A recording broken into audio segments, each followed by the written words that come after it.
manure. Spiritual manure. Spiritual manure, quote unquote. Is literally in air quotes there. And once again, take cow horns, but this time, instead of stuffing them with manure, fill them with quartz that has been ground to a powder and mixed with water to the consistency of a very thin dough. So that is the preparation instruction, just so you know. So that is what we will be doing here. We have ground silica, and it's a very thin dough. But then he's saying you could use some other things. And now, instead of leaving the cow horn in the ground through the winter, let it stay underground all summer and then take it out in late autumn. Save the contents until the next spring, and then take what was exposed to the summer life of the earth and treat it just as you did the manure. In this case, however, you'll need smaller quantities, and he talks about the quantities and treating the entire fields. And then someone asks him a question later at the end of the discussion about how you handle the cow horns with minerals in them that have spent the summer underground. And I think this just shows you how much Steiner didn't really so much of what we think about biodynamics now has a lot more rules and everything, but this is how he answered the question of how to handle these. These are not harmed at all if they are taken out and stored somewhere. You can just toss them in a pile. The material that has been underground during the summer will not be harmed. The sun can shine on the horns. It might even do them some good. That's what Steiner says. So it's now there's this entire book that Garrett will read from with all this other information. But that is literally everything Steiner said about 501. Yeah, and that was actually most of what I wanted to quote. I wanted to sort of use Courtney's discussion here to talk about the one line that you skipped, which is what instead of quartz, you could also use orthoclase or feldspar, which are silicate minerals. Orthoclase is a potassium silicate. And feldspar can either have potassium or calcium or most likely both, as well as silicate sheets. So, it's interesting. Courtney speculates that one of the reasons why a lot of biodynamic practitioners have just sort of grabbed onto quartz and have stuck with quartz is because some other practitioners, like Peter Proctor in Australia and... Yes, thank you. Yeah, it was Lily Galisco. Both talk about using quartz in their clay-rich areas, clay-rich soils. Silica can really help bring into balance. There's that important word again. The balance of silica and lime. Clay is that mediary between silica and lime, which are on opposite polarities as we think of them. So... another polarity that we think about and talk about a lot is the relationship between 500 and 501, right? We've kind of talked about that at length. 500, all of this downward movement, descending moon, waning moon, root day or leaf day, and then and buried in the ground over winter, etc. 501 is completely the opposite in every way. We're working with it in the morning time, during an ascending moon, ideally a waxing moon. Today is a fruit day. So these are used, are sort of made in opposition to each other. They're used not exactly opposite times of the year, but they're used with opposite intention. 501 is sprayed on the ground, 500 is sprayed on the ground. 501 is sprayed on the foliage. And eventually the flowers on the fruit during veraison in our vineyards. So these are intended to be opposite, but compatible, and that they, when used together, bring into balance the growth within the plant.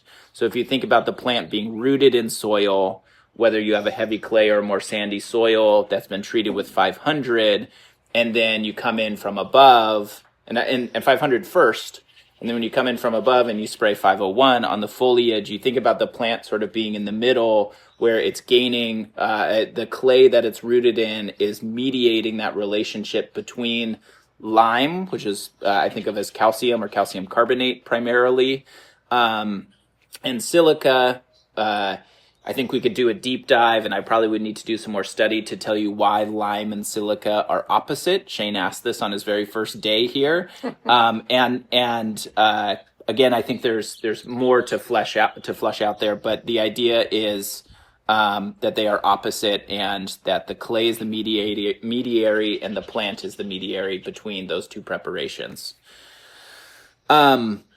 To go back to the use of other minerals really quickly, quartz has definitely been the favorite. It's what Demeter requires, all of that. But there are lots of practitioners who use other minerals that are silicate minerals and contain mostly clay. Steiner even talked about in subsequent writings and discussions with folks to grab a bean-sized piece of quartz and actually knead it with the soil that 501 is going to be treated, actually incorporating the soil. Another thing he talked about was when you grind the quartz to use an iron pestle in your mortar and pestle. And when Courtney did this, what he found was there are shavings of iron coming out into the ground silica, almost in equal compositions, as if Steiner was to suggest that iron has an important role in this 501 preparation. We know Steiner talks a lot about iron in regard to the nettle preparation and some of these other elemental relationships, I suppose. But I think it's just really interesting. I'm just talking about Courtney's discussion here. We think it's really interesting that quartz has become the dominant thing that we talk about and think about because it's pure silica dioxide. But there is a relationship and there is a role to play of incorporating things like potassium, calcium, iron, and native soil. So I think, there's a role for that there, and I think experimentation is necessary.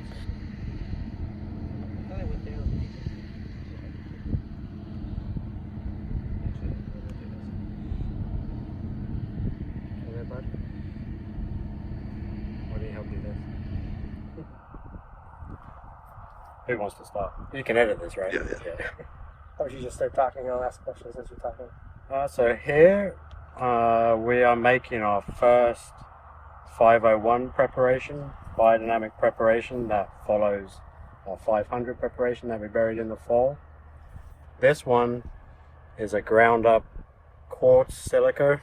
And if you can see in here, we mix it with water into a paste and fill the horns and then bury the horns ideally on an ascending moon, early in the morning, on a flower or fruit day per our biodynamic calendar. And then this will then be applied during the growing season as a foliar spray to help with flower and fruit set, vegetative growth. So everything about this preparation is all about canopies, fruit, flowering, vegetative, springtime, summertime, everything above ground. We'll apply this to the canopy throughout the growing season. And this first preparation now, when will we apply that to the vineyard? The first preparation? The first 501? So we'll do our first application around about the third or fourth leaf in the vineyard. So in about a week or two, something like that. And then we'll again apply this repeatedly throughout the growing season. So we'll do one at the transition from root development, sort of the end of winter, early spring, when plants start becoming alive. Right, that's that third, fourth leaf, right? Yeah, exactly. Starting to go from the ground. Exactly. So this preparation, the 501, is applied after we apply the 500 in the late winter, early spring. And then we're just trying to harness the transition between root development, the dormancy in the vineyard in the winter, and then that coming alive in the springtime. So we'll apply a third or fourth leaf, and then throughout the growing season, we'll then apply at critical growth stages of the vineyard. I know. So we'll do our second application into the canopy. It'll be on the inflorescence, the first initial transition between vegetative and reproduction, and then we'll apply again at veraison as well.